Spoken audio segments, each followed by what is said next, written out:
यीशु मसीह की जय। आज के रेमस में आपका बहुत बहुत स्वागत है, वेलकम है। और मैं पास्टर अनिल खान आपके साथ मुखातिब हूँ। और आज रेमस 40, जी हाँ, उसका 40वां अध्याय लेकर आए हैं। और मुझे इस बात की खुशी है कि हम अब उसको ला सक रहे हैं, संभव हो पा रहा है।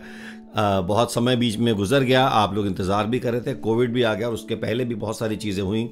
और हम ये देख रहे हैं कि थोड़ा सा वक्फा, एक गैप इसमें पड़ गया, थोड़ा ज़्यादा, अगर कहें तो ज़्यादा हो गया। लेकिन वादा किया है तो पूरे 52 लेसन्स हम पूरे भी करेंगे। और सिर्फ इसलिए नहीं कि हमको लेसन्स पूरे करने हैं, बल्कि जो आपके लिए मटेरियल जो खुदा ने मेरे दिल में डाला है, वो पूरा मटेरियल आप तक पहुंचना चाहिए। और आप उसको पढ़ेंगे, आप उसमें से सीखेंगे और उसके बाद absolutely you will be blessed.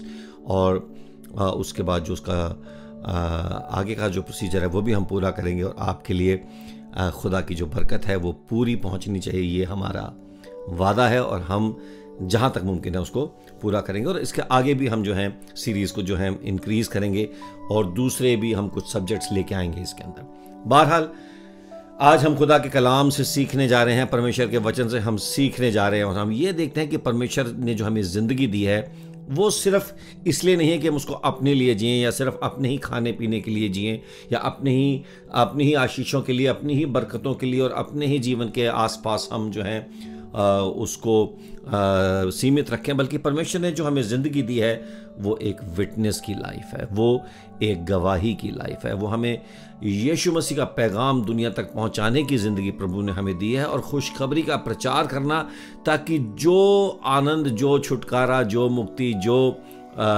नजात हमें मिली है, जो सेल्वेशन हमें मिली है, वो हर एक तक पहुंचे। और किंगडम ऑफ गॉड जो है वो दुनिया में आए और लोग परमेश्वर के राज्य के अंदर बढ़ते जाएं।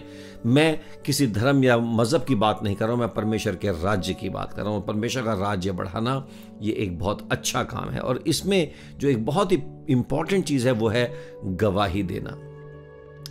क्या आपके साथ प्रभु ने कुछ किया है? क्या आपके जीवन में कुछ हुआ है? आप वो पल याद करें जब प्रभु यीशु मसीह ने आपको पहली बार छुआ।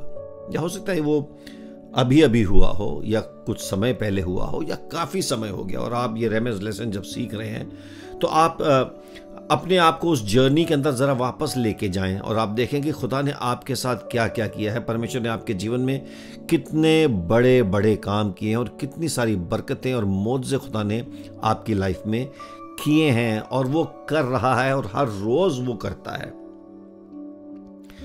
मगर सवाल यह है कि क्या आप उसको नोटिस करते हैं, आप उसको रिकग्नाइज करते हैं, आप उसको एक्नॉलेज करते हैं, और क्या आप उसको दुनिया में जाके विटनेस करते हैं, या उसके बारे में बात करते हैं, या जो मिल गया वो घप करके खा लिया और फिर अब अगले का इंतज़ार कर रहे हैं।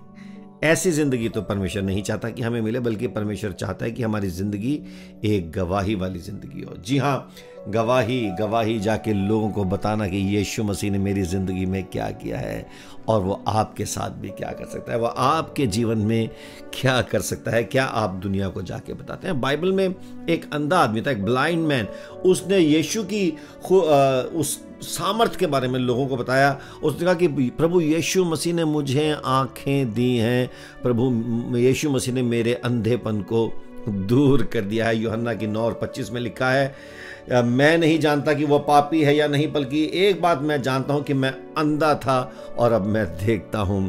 उसने यीशु मसीह के बारे में और कुछ बताने ज़्यादा ज़रूरी नहीं समझा। उसने कहा कि मुझे एक चीज़ पता है कि उसने मुझे छू लिया है और अब मैं देखता हूं। कभी कभी हम यीशु मसीह को जो है जस्टिफाई करने की कोशिश करते हैं।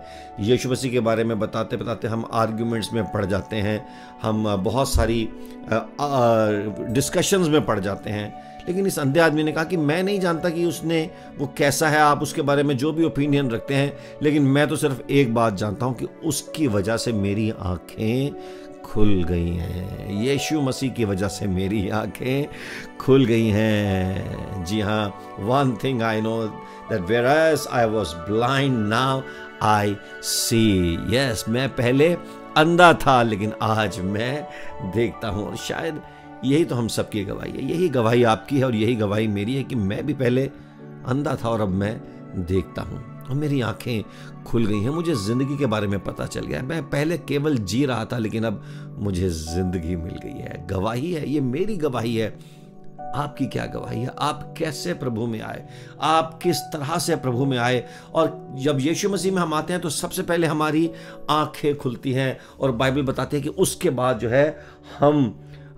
जो है हम डिलीवर होने लगते हैं। हमारे अंदर से जो दुष्ट आत्माएं हैं, हमारे अंदर से जो अंधकार की चीज़ें हैं, वो एक एक एक एक करके निकलती जाती हैं, श्राप टूटते जाते हैं, और हमारा एक डिलीवरेंस का टाइम शुरू हो जाता है। हमारे अंदर एक डिलीवरेंस की जर्नी शुरू हो जाती है। मार्क 5:20 में, मरकुस की 5वें अध्याय में लिखा है कि यीशु मसीह जब गेरेसेनियों के देश में पहुंचे, जब वो नाव से उतरे तो एक मनुष्य जिसमें अशुद्ध आत्मा थी कब्रों से निकल कर उसे मिला। वो कब्रों में रहता था और कई सांकलों से भी वो बांध ना सकते थे उसको। और हम ये देखते हैं कि उसी समय में, उसी मीटिंग के अंदर, जब यीशु मसीह की मुलाकात हुई तो वो दुष्ट आत्मा से आज़ाद हो गया। और जब बाइबल में लिखा है कि जब वो नाव पर चढ़ के जाने लगे तो जिसमें पहले दुष्ट आत्माएं थी वो यीशु मसीह से कहने लगा कि आप मुझे भी साथ ले चलें, मुझे अपने साथ रहने दें। पर यीशु मसीह ने क्या कहा?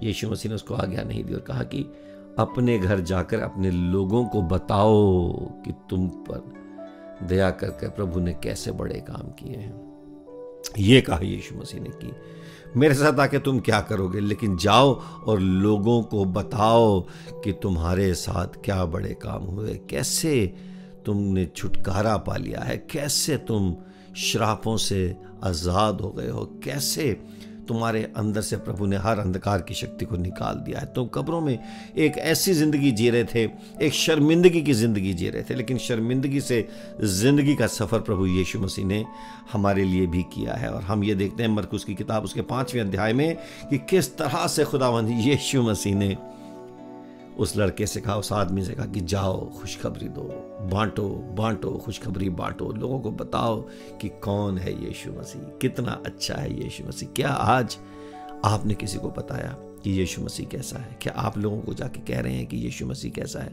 अगर नहीं कह रहे हैं तो आपको कहना पड़ेगा, क्योंकि as a disciple, as a student, एक यीशु का विद्यार्थी, चेला होने के नाते ये हमारी ड्यूटी है कि हम जाएं और लोगों को बताएं कि यीशु मसीह क्या करता है। गवाही, एक गवाहियों की ज़िंदगी, सब बोलो गवाही की ज़िंदगी। यस, आपकी लाइफ में प्रभु ने कुछ किया है, हमें उसके बारे में बताना है, जाना है, शर्मिंदा नहीं होना है।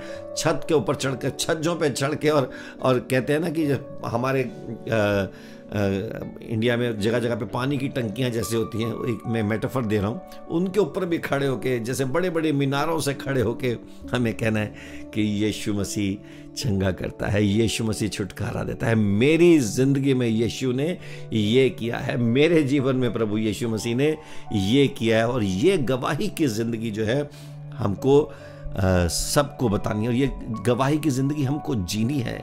यही तो जीवन है, और इसमें सांस सांस के साथ हम प्रभु यीशु मसीह के नाम को महिमा देते हैं। बल्कि एक कोढ़ी था, बाइबल में लिखा है कि एक कोढ़ी ने यीशु के पास आकर कहा, उससे विनती की, उसके सामने घुटने टेक कर कहा कि यदि तू चाहे तो मुझे शुद्ध कर सकता है। कहीं से तो उसने सुना होगा ना कि यीशु मसीह शुद्ध कर सकता है, किसी ने तो उसको विटनेस किया होगा, किसी ने तो उसको बताया होगा, किसी ने तो उसको खुशखबरी दी होगी, कोई तो उसके पास जाकर किसी ने तो अपनी कोई गवाही या ये बताया होगा कि हमने सुना है कि यीशु ऐसा करता है, वो भी तो एक विटनेस है। और उसने कहा कि यदि तू चाहे तो मुझे शुद्ध कर सकता है। यीशु ने उस पर तरस रख कर कहा और हाथ बढ़ाया और उसे छू कर कहा, मैं चाहता हूँ कि तू शुद्ध हो जा। और तुरंत उसका कोढ़ जाता रहा और वो शुद्ध हो गया। सारे बोलो यीशु मसीह की जय। और बाहर जाकर उसने बहुत, ये मार्क 1:40 और 41 और 42 मैंने पढ़ा, मैं 45 पढ़ रहा हूँ, मार्क 1:45, और वहाँ पर लिखा है परंतु यीशु ने उसको मना किया कि जाकर लोगों को मत बताना, परंतु, इसलिए परंतु यहाँ पर आता है, परंतु वो बाहर जाकर इस बात को बहुत प्रचार करने लगा और यहाँ तक फैलाने लगा कि यीशु का फिर खुल्लम खुल्ला नगर में जा सकना भी मुश्किल हो गया, परंतु बाहर जंगली स्थानों में रहा और चारों तरफ से लोग यीशु के पास आते रहे। जी हाँ, उसने इतना प्रचार कर दिया, उसने तो विटनेस कर दिया, जाके गली गली, शहर शहर, मोहल्ले मोहल्ले ढिंढोरा पीट दिया कि मुझे कोढ़ से आज़ाद किया है, यीशु मसीह ने मुझे कोढ़ से निकाल दिया है, यीशु मसीह ने मुझे, जो मैं पहले कोढ़ ही था, अब मैं आज़ाद हो गया हूँ। जी हाँ, हर चेले को, हर डिसाइपल को यही करना है। लोग कहते हैं कि जब हम बाइबल स्टडी करते हैं, जब सीखते हैं, हमें सीखना है, हमें और लर्न करना है। लर्न करके क्या करना है, हमें सबसे पहले जो अच्छी चीज़ जो हमने जो सीख ली है और जो हमें आती है और जिसका फर्स्ट हैंड हमें एक्सपीरियंस है, वो है हमारी अपनी टेस्टमनी। अगर हर आदमी दुनिया का अपनी टेस्टमनी ही सबको बताने लगे तो कितने लाखों करोड़ों लोग प्रभु यीशु मसीह में आ जाएंगे। लेकिन लोग टेस्टमनी नहीं देते हैं, लेकिन बहुत सारी दूसरी चीज़ें बताते हैं। आपकी अगर कोई टेस्टमनी है तो आप हमें भेजें। anilkant@anilkant.org पे आप अपनी टेस्टमनी हमें भेजें। हम आपकी टेस्टमनी ब्रॉडकास्ट करेंगे, हम आपकी टेस्टमनी फैलाएंगे, हम आपकी टेस्टमनी को लोगों तक पहुंचाएंगे। आपके साथ प्रभु ने कुछ किया है, please send us, please let us know. आप हमको फेसबुक पे कांटेक्ट कर सकते हैं, अनिल कांत ऑफिशियल पेज। आप हमको यूट्यूब पे youtube/anilkant। आप हमें मेल कर सकते हैं anilkant@anilkant.org पे, और आप हमको मेल्स डाल सकते हैं, फ़ोन कर सकते हैं। आप स्क्रीन पर देख रहे हैं, आप हमें कांटेक्ट करें अपनी टेस्टमनी। आप चाहे व्हाट्सएप से भी आप हमें अपनी टेस्टमनी भेजें, हम उसको ब्रॉडकास्ट करेंगे, हम उसको टीवी पे भी दिखाएंगे, हम उसको चैनल्स पे दिखाएंगे और अपने प्रोग्राम्स में उनको शामिल करेंगे, क्योंकि टेस्टमनी को दिखाना और बताना बहुत बड़ी बात है। आगे हम देखते हैं कि एक औरत थी जिसने यीशु जिसको पापी जानकर लोग जो हैं उससे कतराते थे। हम देखते हैं कि सिमोन के घर में जो था चुंगी लेने वाला जो था, वहाँ पर एक पापन स्त्री थी। जब वो वहाँ पर आई तो सब लोग जो थे वो आ गई, पापन आ गई, पापन आ गई। लेकिन उसने सबके सामने यीशु के पैरों में बैठ के, बाइबल में लिखा है अगर लूक 7:37 में, देखो उस नगर की एक पापिन स्त्री ये जानकर कि वो फरीसी के घर में भोजन करने बैठा है, संगमरमर के पात्र में इत्र लाई और उसके पैरों के पास पीछे खड़ी होकर रोती हुई उसके पैरों को आंसुओं से भिगोने और अपने बालों से पोंछने लगी यीशु के पांव और बार बार चूम कर उन पर इत्र मला। ये भी एक गवाही देने का तरीका था। जरूरी नहीं कि गवाही जो है सिर्फ और सिर्फ बोल के दी जाती है, अपने एक्शन से। इसलिए मैंने यहां पर इस स्क्रिप्चर को इंक्लूड किया है। Action, action, action, actions of gratitude. हम कितने ग्रैटिट्यूड में चल रहे हैं। हो सकता है ये जो स्त्री है, इसका जब जीवन बदला या इसकी ज़िंदगी जब बदली, इसको फाइनेंशियल डिफ़िकल्टीज होंगी, लेकिन ये कृतज्ञता से भरी है, ये ग्रैटिट्यूड से भरी हुई है, खुदावन के लिए कहते हैं। और उसने जाके कुछ नहीं बोला, उसने सिर्फ उसके पैरों में इत्र मला और प्रभु यीशु मसीह के सामने उसने इजहार किया, बल्कि सबके सामने ये इजहार किया जहाँ पे सब लोग भोजन कर रहे थे, एक भीड़ के बीच में। लोग शायद डिनर में पता नहीं कितने लोग थे, चेले थे और बहुत सारे लोग थे, लेकिन वहाँ पर भी उसने बिना किसी शर्म के, बिना किसी इस फियर के कि लोग मुझे जज करेंगे, लोग क्या कहेंगे, लोग क्या बोलेंगे, she went there and she worshipped the lord. उसने इस तरह से इबादत करी, कोई गीत नहीं गाया, कुछ चंदा नहीं चढ़ाया, कुछ नहीं किया, लेकिन उसने जाके प्रभु यीशु मसीह के पैरों को और तेल मला, अपने बालों से भी बल्कि, है ना, और वो जो उसके पास जो इत्र था वो उसने यीशु मसीह के चरणों में डाला और अपनी एक महंगी चीज़ से प्रभु यीशु मसीह को आशीषित किया। मेरे अजीज़ों, गवाही थोड़ी महंगी होती है। गवाही देने के लिए थोड़ा सा पिंच होगा, थोड़ा सा दर्द होगा, कहीं ना कहीं हमको ऐसे लोगों के बीच में जाके भी गवाही देनी पड़ेगी जो यीशु के खिलाफ हैं। लेकिन आपने अपनी ज़बान से कुछ नहीं कहना है, परमेश्वर आपको बताएगा कि आपने ऐसा क्या करना है, आपने ऐसा कौन सा एक्शन करना है जिससे लोगों को प्रभु के प्रेम के बारे में पता चले।